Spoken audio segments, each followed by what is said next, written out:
Hey, this is Hex Crusader, and here I am with a new video. This is probably going to be the first video I put on my channel, so yeah, this is quite a special video.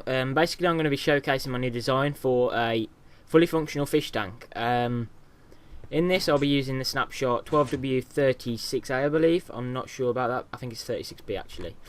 So I'm going to be implementing all the new fish. As you can see, it's going to cycle through now, and it's going to auto eject them. Yep, there we go. So basically how this system works is everyone knows, well, not everybody, but most people know that it takes 5 minutes for a block entity to despawn. Not just a block, like any item entity to despawn. So these fish will take 5 minutes to despawn now, but with this system that I've got set up down here, yeah, it's quite confusing, this redstone, quite complex, but it's quite simple once you know what all the stuff does. So this is just a laid out version, so you can get it more compact. You can fit it in like a behind the fishing tank. It can be much more compact than this. I've just laid it out so I can show the for video's sake basically.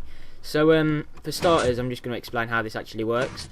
Here we have the hoppers where the fish will drop onto. I don't think I've got any fish in here at the moment, so if I just get some fish, let's just get one. I don't know, I like clownfish. I don't know, ever since I watched that film Finding Nemo, I love clownfish. So yeah, now here I've got the clownfish. If I just drop this on here now, it's gonna bounce off because the hoppers glitch out. That's weird. But anyway, let's just get in a good position where it actually stays on the hopper. Will this stay on?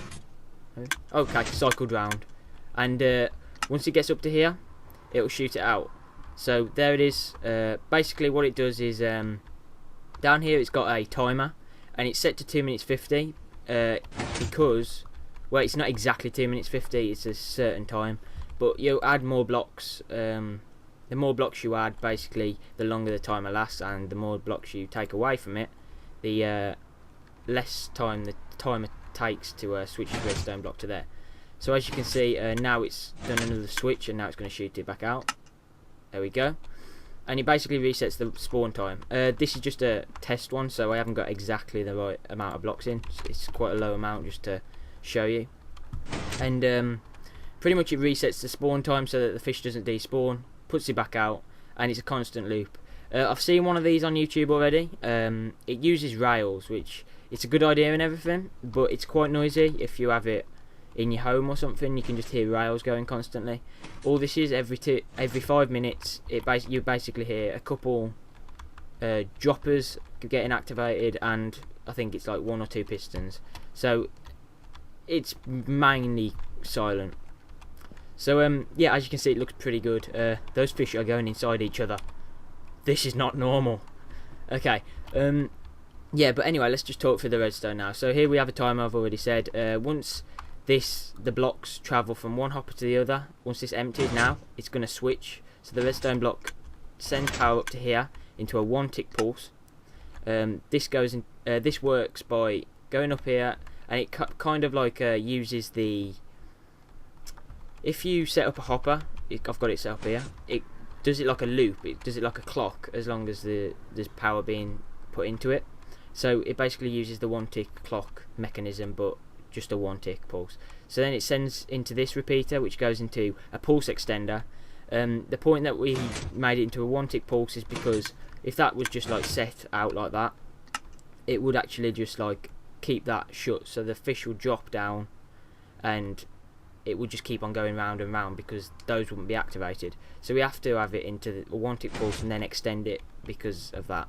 It's kind of really it's really hard to explain, but wow, this fish is doing some groovy moves. What the hell? But yeah, that then goes into a redstone torch, which basically switches the redstone off to on, off, on. So therefore the fish goes through the hoppers because they're no longer powered, then goes through all these droppers into this last dropper, which then drops it down. These hoppers get powered by a comparator, which detects when there's a block in there. It sends out a 1 redstone length kind of just a 1 redstone length pulse, and it goes up to there. But so therefore, I need to put a repeater to actually extend that. So that goes into the hopper there, into the dropper. Sorry. Then it goes up here, goes to the next dropper, but also sends it back into a loop, because if there's more than one fish, which I've got over here, I've got 2 fish, it needs to detect that there's 2 entities inside this dropper. So therefore it needs to, well, it needs to send 2 pulses. So that's why we've got a little clock set up there. Really cool, these comparator clocks. I think they're really neat. In this design here, I had one for the top dropper, but in this one here I don't, because that also gets powered by that, which is quite weird. I don't know how, but it does, and it works, so I'm just gonna go with it. This also, this design that I've got here is pretty cool. It kind of looks like a face now I think about it. There's its mouth, there's its eyes. Looks like an alien face. That's cool. But yeah, you can do this however you want. Any fish you want, maybe salmon, whatever. I'm not sure how many fish it works up to, but if I get enough likes on it, or views, comments, I'll do a tutorial on how to make it. You could probably even make it from me just moving around now, actually, to be honest, because it's fairly it's not a huge piece of redstone mechanism, but it's a cool little thing to have in your world anyway. So yeah, anyway, thanks for watching the first video I'm going to put up on my channel. Please leave a like if you enjoyed.